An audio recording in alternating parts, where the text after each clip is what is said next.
Revista Caras apresenta Vídeo Coleção Brasil Cultural Nosso País 2.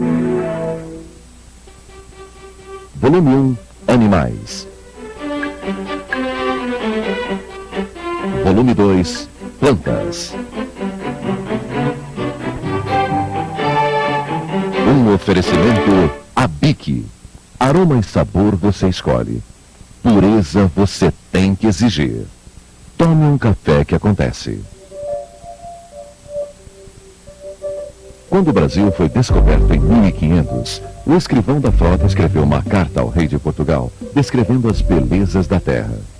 Entre essas belezas estava, sem dúvida, a variedade e a exuberância da vegetação. No século XIX, pesquisadores belgas, ingleses e franceses visitaram o Brasil. Eles vieram conhecer, estudar e catalogar a nossa flora. Foi assim, por exemplo, que a mais bela das nossas plantas aquáticas recebeu o nome de Vitória Régia, numa homenagem à Rainha Vitória da Inglaterra.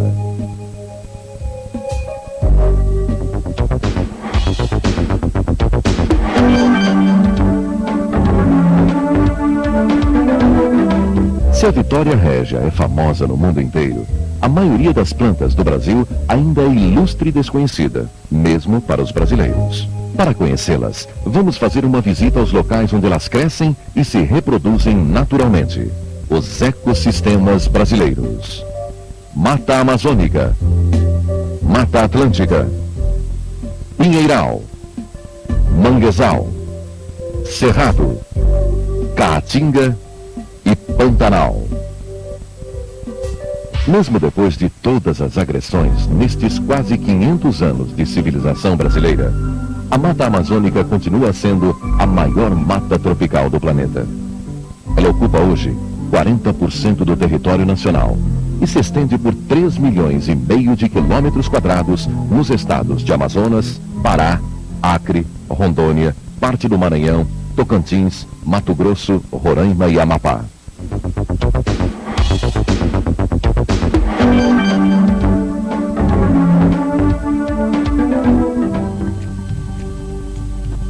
A região amazônica se caracteriza pela constante presença da água.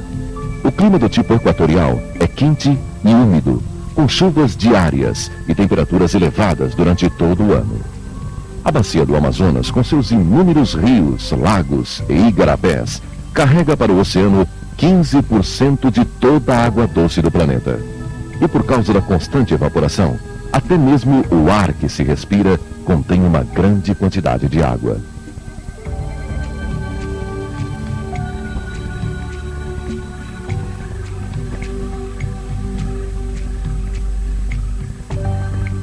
Uma característica notável de várias espécies vegetais que crescem nos igarapés e matas de várzeas é apresentar sementes muito leves, que podem flutuar na correnteza e alcançar a terra firme para germinar. Raízes fortes que se desenvolvem acima do solo, conhecidas como sapopembas, podem ter até 3 metros de altura. Essas raízes ajudam a fixar a árvore ao solo nos períodos de inundação.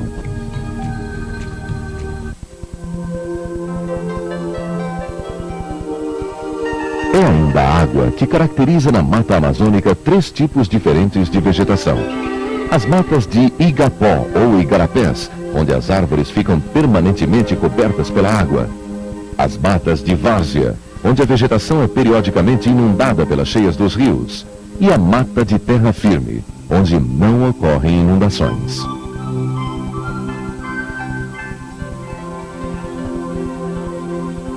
Nos igapós, são comuns árvores como a castanha de macaco, folhagens como a aninga do igapó, trepadeiras como o guaraná e o maracujá, e plantas aquáticas como a Vitória Régia, que geralmente cresce nas lagoas temporárias.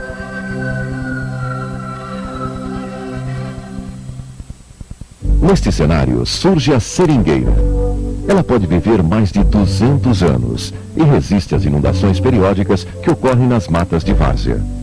Existem seringueiras com até 50 metros de altura. De seu tronco se extrai um látex leitoso, matéria-prima para a fabricação de borracha. Seus frutos, quando maduros, explodem e lançam para longe as sementes. Nas matas de várzea, vamos encontrar ainda grande número de palmeiras, de onde os nativos extraem o palmito. O fruto do açaí é muito procurado para a fabricação de sucos, sorvetes e do vinho de açaí, muito popular da região. Nas matas de terra firme, crescem as castanheiras. Seus frutos, conhecidos pelo nome de ouriços, se desprendem do alto da árvore quando maduros e arrebentam quando chegam ao chão, deixando livres suas sementes, as deliciosas castanhas do Pará.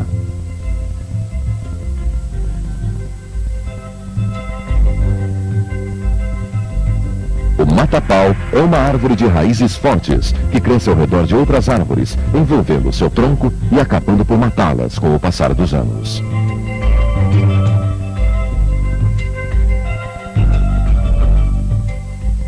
E quem pensa que o berço do cacau é a Bahia, enganou-se. O cacaueiro é nativo da Amazônia, assim como seu parente próximo, o cupuaçu, muito apreciado em sucos, doces e sorvetes.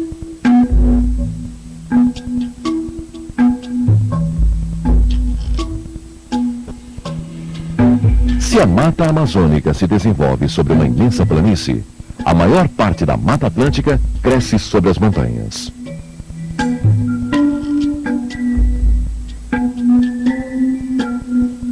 A Mata Atlântica se estende pelo litoral brasileiro do Rio Grande do Norte ao Rio Grande do Sul, desde a planície litorânea até os picos mais altos.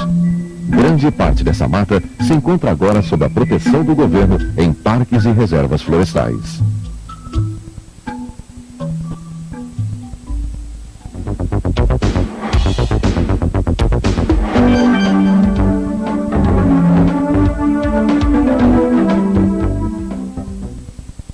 Terreno montanhoso, temperatura amena, solo úmido e profundo, chuvas frequentes. Essas condições favorecem o crescimento de musgos, trepadeiras, samambaias e orquídeas. Na Mata Atlântica, é raro encontrar uma árvore que não abrigue em seu tronco e galhos uma multidão dessas plantas. Elas são chamadas de epífitas, porque suas raízes não estão presas ao solo. Mas apesar de se fixarem em uma outra planta, não são parasitas. Elas apenas utilizam os ramos das árvores como suporte.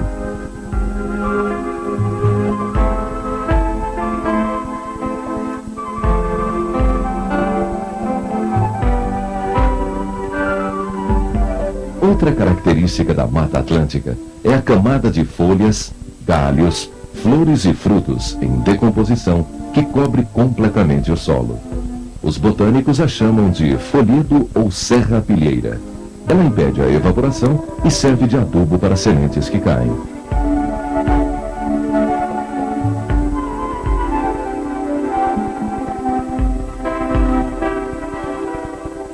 Nas altitudes mais baixas, encontramos a corticeira e o jequitibá, de tronco liso e copa achatada, que chega a atingir a altura de 40 metros.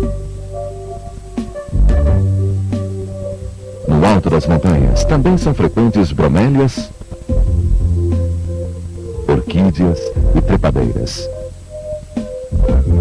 O cipó-imbé tece sua cortina de raízes que desce dos ramos das árvores até o chão.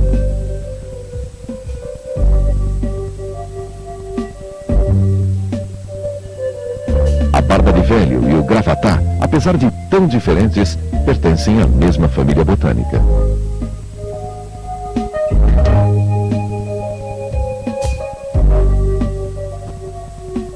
No inverno, as quaresmeiras cobrem as serras com suas flores arroxeadas. A mata abriga muitas espécies de plantas ornamentais, como a bananeirinha do mato, as begônias de flores delicadas, a samambaia-açu,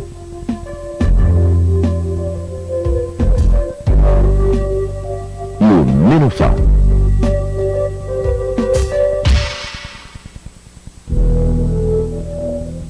No interior da mata, podemos encontrar ainda pequenas árvores como a pixirica, arbustos como a junta de cobra, que apresenta belas flores vermelhas, e a venenosa erva de rato. A Mata Atlântica é também um ambiente natural de frutos muito populares como a siriguela, o caju, a pitanga e o ingá.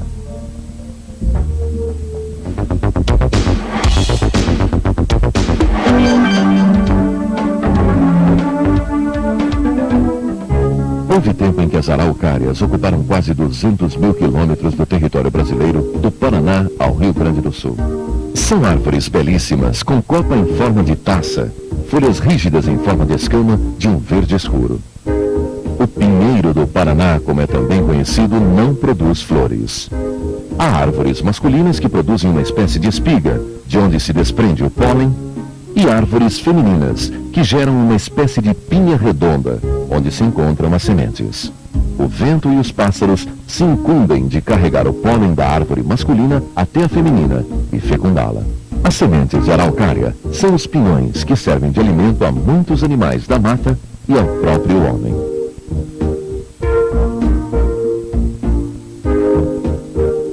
A madeira da araucária é conhecida internacionalmente pela sua fibra longa, ideal para a fabricação de papel. As matas de araucária também têm o chão forrado de restos vegetais. O folhedo dos pinheirais é mais denso que o da Mata Atlântica, porque as baixas temperaturas retardam a decomposição das folhas, frutos e sementes, que ressecam e formam um verdadeiro tapete sobre o solo da mata. Esse folhedo favorece a germinação de outras espécies de plantas cujas sementes são trazidas pelos pássaros. Através deste processo, o pinheiral se transforma lentamente em uma floresta como a Mata Atlântica. O tarumã, o cambuí, a cerejeira e as guajoviras estão entre as árvores que dividem o espaço com as araucárias.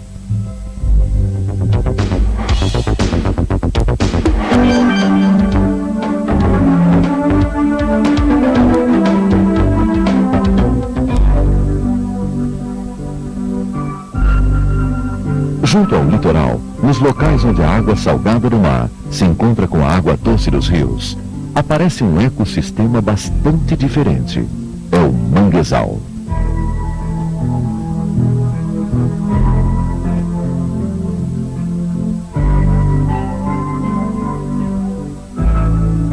A importância do manguezal é a de ser um verdadeiro berçário para o mundo animal. Os peixes procuram as águas tranquilas do manguezal para a desova. As aves marinhas encontram aqui fartura de alimento e o lugar ideal para seus ninhos.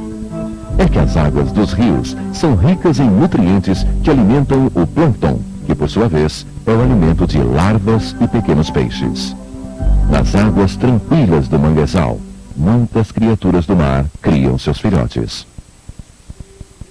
Essa qualidade de verdadeiro viveiro se deve em grande parte à vegetação, o mangue vermelho e o mangue branco, que crescem na beira das águas e formam com suas raízes uma espécie de grade de proteção. O mangue pode sobreviver submerso em águas salgadas, porque suas raízes possuem espaços que armazenam o oxigênio e suas folhas são capazes de eliminar o excesso de sal.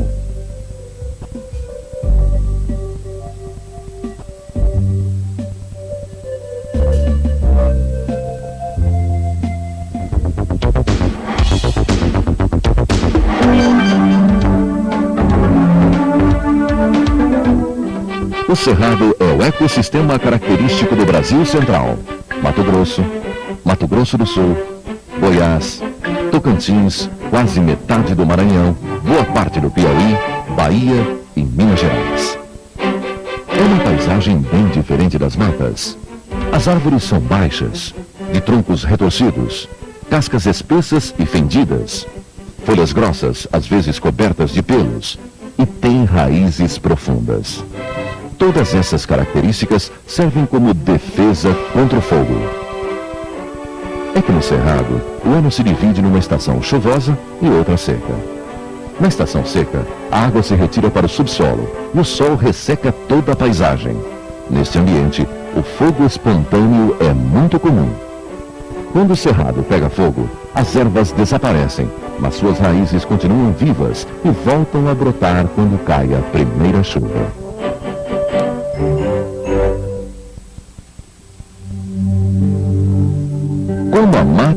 Atlântica e a Mata Amazônica, o Cerrado possui várias feições.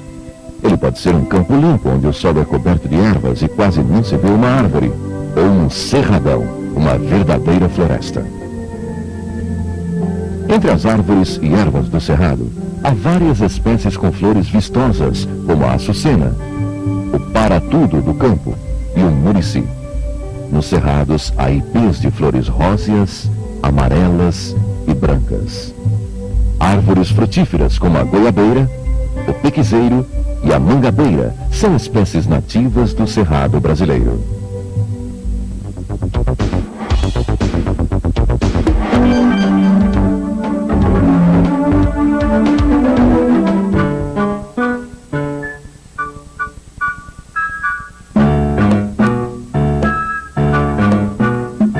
Caatinga, em Tupi-Guarani, quer dizer Mata Branca.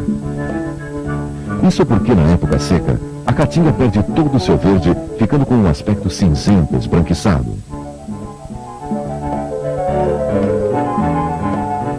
...600 mil quilômetros quadrados do Nordeste são dominados por este ecossistema. Na Caatinga, as chuvas caem apenas entre os meses de abril e setembro. Nesse período de chuvas, o juazeiro exibe sua bela folhagem e seus frutos. Nos tempos de seca, árvores como o umbu e a barriguda perdem as folhas, mas sobrevivem das reservas de água que recolheram em seus troncos e raízes.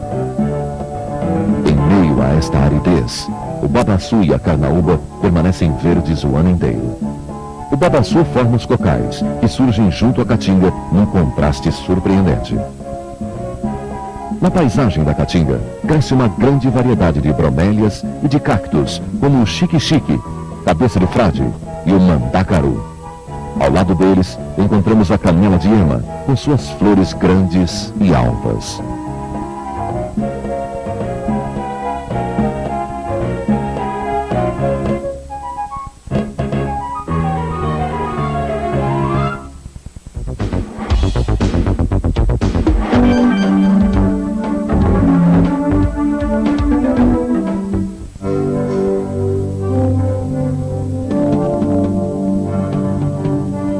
A bacia do Rio Paraguai cobre 100 mil quilômetros quadrados de território brasileiro, a oeste dos estados de Mato Grosso e Mato Grosso do Sul. Uma vez a cada ano, o Rio Paraguai e seus afluentes transbordam numa verdadeira maré de água doce. Uma vez a cada ano, as águas se retraem e voltam ao leito dos rios. O Pantanal é isso. Um ecossistema dependente da retração e da expansão do Rio Paraguai e seus afluentes. Uma comunidade de seres vivos que tem a vida regulada pelo movimento das águas. Em cheias e vazantes, sua vegetação é rica, caracterizada pelas inúmeras espécies aquáticas, nenúfares e aguapés de belas flores coloridas.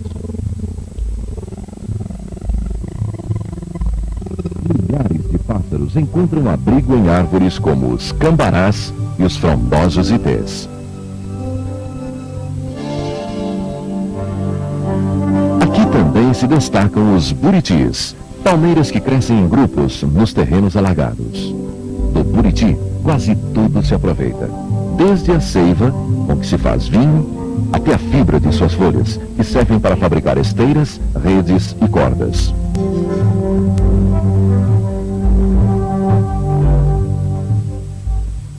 Além da rica flora brasileira, muitas plantas cultivadas no Brasil são originárias de outros países. O generoso solo brasileiro recebeu e adotou plantas estrangeiras que se transformaram em fontes de riqueza muito especiais.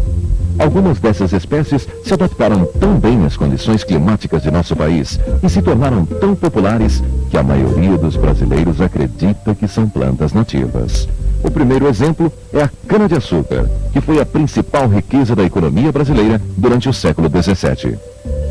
A partir da segunda metade do século XIX, uma planta das Arábias tornou-se a maior riqueza econômica do Brasil: o café. Uma planta cujo fruto, torrado e moído, produz a bebida mais consumida no mundo.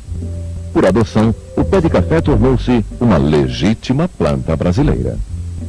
Hoje, o cultivo de duas plantas que vieram de fora são significativas fontes de divisas para o Brasil.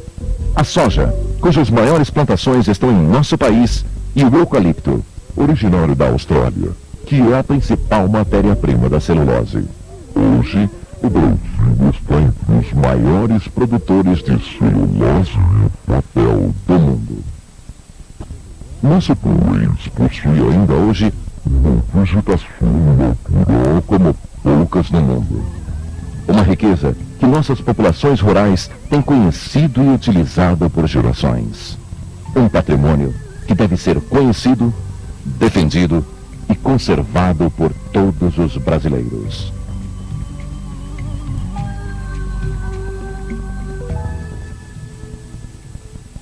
Assista agora o documentário especial Café, da Planta à Xícara.